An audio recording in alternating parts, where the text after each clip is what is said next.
কি কোনো উত্তর টত্তর নেই পাওয়া যায়। আল্লাহু আকবার বলেন, আল্লাহু আকবার।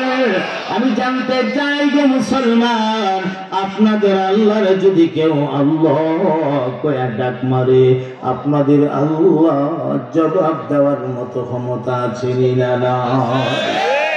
এমনি লোকটা আস্তে করে চেহারাটা উপর দিকে ঘোরায়া মোহাব্বতের সাথে বিনয়ের সাথে একটা ডাক মারছে, হে মুসলমানদের আল্লাহ,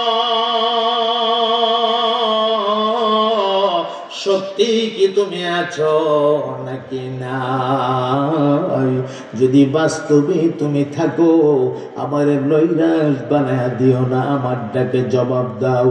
যেই মাত্র আল্লাহ কয়া কয়া ডাক মারছে রে ভাই, আবার মাওলা পাকের রহমতের সাগরের মধ্যে জজবা এসে গেছে। জজবা রব্বুল আলামিন সাথে সাথে বান্দার কানের ভেতরে আওয়াজ পৌঁছায়া দিছে। আল্লাহ ডাক দিয়া কয়, রে বান্দা,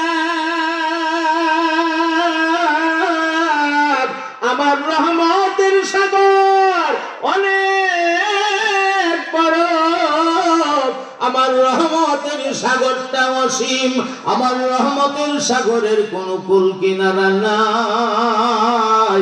আমার রহমতের সাগরে কেউ যখন আইসা হাবুডাবু খায়, আমার আল্লাহ কয়া ডাক মারে, আমি আল্লাহ আর ফিরে দিতে পারি না। বান্দারে, আমি আল্লাহ তোর ডাকে জবাব দিয়া দিলাম, যারে যা, জলদি যা, বাড়িতে গিয়া তাকায়া দেখ, একদিন দুই দিনের জন্য না, যতদিন তোর মেয়েটা দুনিয়াতে বাঁচবে, বাকি জিন্দেগির জন্য আমি আল্লাহ তোর মেয়েটারে ভালো করে দিয়েছি। আমার দোস্ত হাবাবরা, যেই মাত্র রব্বুল আলামিনের কুদরতি কণ্ঠটা কান দিয়া ডুইকা গেছে, হাই রে হাই, লোকটার কলিজা ভাঙ্গিয়া চোখ দিয়া পানি বের হইয়া গড়গড়ে পানি জমিনে পড়ে। লোকটা বিনে বিনে কান্দে আর ফুফায়া ফুফায়া শ্বাস পালা, আফসোস আমার জীবনটারে কই কাটাইয়া দিলাম। সারাটা জীবন যারে ডাকলাম, যারে সেজদা লাগাইলাম, সারাটা জীবন যার পূজা দিলাম, তারে দিয়ে তো ডাকলাম, আমার ডাকে কোনো জবাব দিল না। এত কাকুতি মিনতি করলাম, একটাবার আমার দিকে তাকাইল না। শেষ পর্যন্ত বাড়ি ডাক্তার ভাঙ্গা ফালাইলাম, কেউ কোনো অ্যাকশন নিল না। আসলে এটার কোনো ক্ষমতা নাই, কিন্তু আজকে আমি কোন মালিকের কাছে আইলাম গো, মালিকরে ডাক দিতে দেরি হলো, আর মালিক আমার ডাকে জবাব দিতে দেরি হলো না। আবার জবাবের আওয়াজ তো এত মধুর, জীবনে কত আওয়াজ কান দিয়ে ঢুকছে, এমন মজার আওয়াজ জীবনে কোনোদিন ঢুকে নাই। কেমনে এমন মজার আওয়াজ তোমার কান দিয়া ঢুকবে? এটা তো রব্বুল আলামিনের কুদরতি কণ্ঠ। এই আওয়াজের খবর তো জানে হযরতে মূসা কালিমুল্লাহ। হযরতে মূসা কালিমুল্লাহ তুর পাহাড় থেকে আমার মাওলার সাথে কথা বলছেন। অতএব মূসা নবী জানে আমার মাওলা পাকের কণ্ঠ যে কত মধুর, কত মজা, এই খবর তো জানে আমার নবী রাহমাতুল লিল আলামিন, নবী মুহাম্মদুর রাসূলুল্লাহ সাল্লাল্লাহু আলাইহি ওয়াসাল্লাম। কারণ আমার নবীকে আমার আল্লাহ 7 আসমান পাড়ি দেওয়ায়া, সিদরাতুল মুনতাহা পাড়ি দেওয়ায়া, লৌহ কলম পাড়ি দেওয়ায়া, 70,000 আগুনের পর্দা পাড়ি দেওয়ায়া, 70,000 নূরের পর্দা পাড়ি দেওয়ায়া, লা মাকান পাড়ি দেওয়ায়া, লা জামান পাড়ি দেওয়ায়া, আল্লাহর বাড়ি আরশে নিয়া দুই বন্ধু একসাথে বৈশা পাশাপাশি কথাবার্তা বলছেন। অতএব আমার নবী জানেন মাওলা পাকের কণ্ঠ কত মধুর। এছাড়া আরেকটা আইডিয়া আপনাদেরকে দেই, কোরআনুল কারীমের একটা অপর নাম হচ্ছে কালামুল্লাহ। কোরআনুল কারীমের ভেতরে যতগুলো সূরা আছে, সবগুলো সূরা, সবগুলো আয়াত, সবগুলো আপনার সেন্টেন্স, ওই সবগুলো আমার মাওলা পাকের কথা, দুনিয়ার কোনো বৈজ্ঞানিকের কথা না, কোনো পণ্ডিত আর দার্শনিকের কথা না, এগুলি সব আমার মাওলা পাকের কথা। আমার আল্লাহর এই কালামটা দুনিয়ার কোনো মানুষ যদি তেলাওয়াত করে গো, আপনারা মন থেকে জবাব দিবেন এই তেলাওয়াতের ভেতরে একটা মজা পাওয়া যায়নি না যায় না? কেন মজা পাওয়া যায়? এই কারণে মজা পাওয়া যায়, এটা রব্বুল আলামিনের কথা, এ মাওলা পাকের কথা। আমার আল্লাহর কথার ভিতরে যদি এত মজা, এই কথা যদি সরাসরি আপনার কান দিয়ে ঢুকে যা, এটা কেমন মজা লাগবে, কেমনে বুঝায়? এটা বুঝাবার মতো ভাষা আমার কাছে নাই। আল্লাহর বান্দা কলিজা ভাঙিয়া চোখ দিয়া পানি বাইরে হইতেছে, পাগলের মতো দৌড় দিছে বাড়ির দিকে। আমি গিয়া দেখি গো, আমার মেয়েটা নি কোনো পরিবর্তন হয়েছে। এদিকে মেয়েটা পেটের ব্যথা ভালো হইয়া যেন মনে হয় আগুনের মধ্যে পানি ঢেলে দেওয়া হয়েছে, একদম পরিপূর্ণ সুস্থ হয়ে গেছে। দীর্ঘদিনের পুরানা ব্যথা। আমার ভাই, শরীরের মধ্যে দুর্বলতা ছিল, এই দুর্বলতাও নাই। মেয়েটা একদম সুস্থ।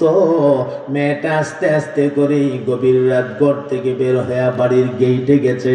আব্বাদি কইল, আজকে নতুন এক ডাক্তারের কাছে যাইব, এখনো ডাক্তার লইয়া আসে না কেন? ডাক্তার লইয়া আইবার আগে ওই যে আমি ভালো হয়ে গেছি, আজকে কোন ডাক্তারের কাছে আমার আব্বা গেল। আর ওই দিকে আব্বা কদম কদম চলতে চলতে বাড়ির গেটে হাজির হয়ে গেলে। এ ভাই, বাপ বেটি দুইজনের মোলাকাত হয়ে গেছে। মোলাকাত হয়ে যাওয়ার সঙ্গে সঙ্গে আব্বা তো মেয়েটারে দেখেই আশ্চর্য হয়ে গেছে। আমার মেয়েটি দেখা যায় পরিপূর্ণ সুস্থ। প্রশ্ন করলেন, মা, এক নাম্বার কথা, ব্যথা কি আছে? না গো আব্বা, না, কোনো প্রকারের ব্যথা আমার নাই, আমি একদম পরিপূর্ণ সুস্থ, আমার শরীরে কোনো দুর্বলতাও নাই, আমি পূর্ণ একদম আগের মতো পূর্ণ সুস্থ আছি, সুস্থ হয়ে গেছি। আব্বা, আপনি আমারে বলেন গো, আজকে কোন ডাক্তারের কাছে গিয়েছিলেন? যেই ডাক্তার আমাকে একটা ইনজেকশন পুশিং করার প্রয়োজন হলো না, যেই ডাক্তার আমাকে একটা ট্যাবলেট ক্যাপসুল বড়ি খাওয়ানোর প্রয়োজন হলো না, এইভাবে আমি সুস্থ হয়ে গেলাম। এই আব্বা বলেন, দয়া করে বলেন, আজকে কোন ডাক্তারের কাছে গিয়েছিলেন? যাওয়ার সময় বলছিলেন আজকে নতুন একটা ডাক্তারের কাছে যাবেন। আব্বা দয়া করে বলেন না কোন ডাক্তারের কাছে গিয়েছিলেন, যে ডাক্তার আমাকে একটু দেখারও প্রয়োজন হলো না, এইভাবে আমি সুস্থ হয়ে গেলাম, ভালো হয়ে গেলাম। বলেন না গো আব্বা, মেয়েটার কথায় আব্বার মুখ দিয়ে কোনো আওয়াজ বের হয় না, গরম গরম শ্বাস ফালা আর ফুফায়া ফুফায়া কান্দে, আফসুস আফসুস করে। হাইরে আমার আফসুস, আমি জিন্দেগিটা বরবাদ করে দিয়েছি, আমি কি করলাম রে, কি করলাম, আমার জিন্দেগিটার আমি বরবাদ করে দিলাম। আসল মালিকটার আমি চিনতে পারলাম না, আসল মাওলারে চিনতে পারলাম না। এইভাবে বিনয় বিনয় কান্দে। এক পর্যায়ে আব্বা ডাক দিয়ে গো, রে মা, তাহলে শোন রে মা, কোন ডাক্তারের কাছে গিয়েছিলাম? এই ডাক্তার দুনিয়ার সাধারণ কোনো ডাক্তার না গো মা, এই ডাক্তার হচ্ছে মুসলমানদের খুদা আল্লাহ রাব্বুল আলামিন। চিৎকার দিয়ে বলে দিন না আল্লাহু আকবার। মেয়েটা তো আর জানে না আল্লাহ রাব্বুল আলামিন কি জিনিস। এখন মেয়েটা আব্বাকে লক্ষ্য করে ডাক দিয়ে কয়, ওগো আমার আব্বা, যেই ডাক্তার আমাকে একটা ইনজেকশন পুশিং করা লাগলো না, একটা ট্যাবলেট খাওয়ানি লাগলো না, যেই ডাক্তার আমার এক নজর দেখার প্রয়োজন হলো না, জায়গার থেকে আমার ভালো কইরা দিল, চলেন না গো, চলেন আব্বা, আমার ওই ডাক্তারের কাছে দয়া করে নিয়ে যান। আমি কথা দিলাম যতদিন দুনিয়াতে বাঁচবো এই ডাক্তারের গোলামি আমি করব। আবার নিয়ে যান, ডাক্তারের বাড়িতে আমার দিয়ে আসেন। আব্বা তখন ডাক দিয়ে, মা আমি কই লইয়া যাব রে, ডাক্তারের কাছে তোর আমি কেমনে লইয়া যাব? আমি তোর আব্বা নিজে হইতো এই ডাক্তার আমি দেখি নাই, তাহলে কেমনে কি বুঝলেন? এমনি আব্বা ডাক দিয়া গো, যদিও দেখি নাই রে মা, আমি যখন ওনাকে ডাক মারছি আল্লাহ আল্লাহ করে ডাক দেওয়া মাত্র আমার ডাকে জবাব দিয়া দিছে, আমার কানের ভিতরে আওয়াজ পৌঁছায়া দিছে, জলদি জলদি যা রে বান্দা যা, গিয়া তাকে দেখ আমি আল্লাহ সারা জীবনের জন্য তোর মেয়েটারে ভালো করে দিয়েছি। ওরে মা, এমন একটা মধুর আওয়াজ আমার কান দিয়া ঢুকছে, এখনো যেন আওয়াজটা আমার কানের মধ্যে বাজতেছে। মালিকের আওয়াজ যদি এত সুন্দর, না জানি মালিক কত সুন্দর। আইরে মা, একটা আইডিয়া আমার মাথার মধ্যে আসছে, ঠিকানাটা হয়তো পাইতে পারি, আল্লাহ ঠিকানাটা হয়তো পাওয়া যাইতে পারি। চল রে মা। কই যাবেন? কোথায় গেলে পাবেন? বলে মুসলমানদেরকে দেখছি ওরা 5 ওয়াক্তের নামাজের সময় টুপি পাঞ্জাবি লাগায়া দৌড়ায়া দৌড়ায়া মসজিদে যায়।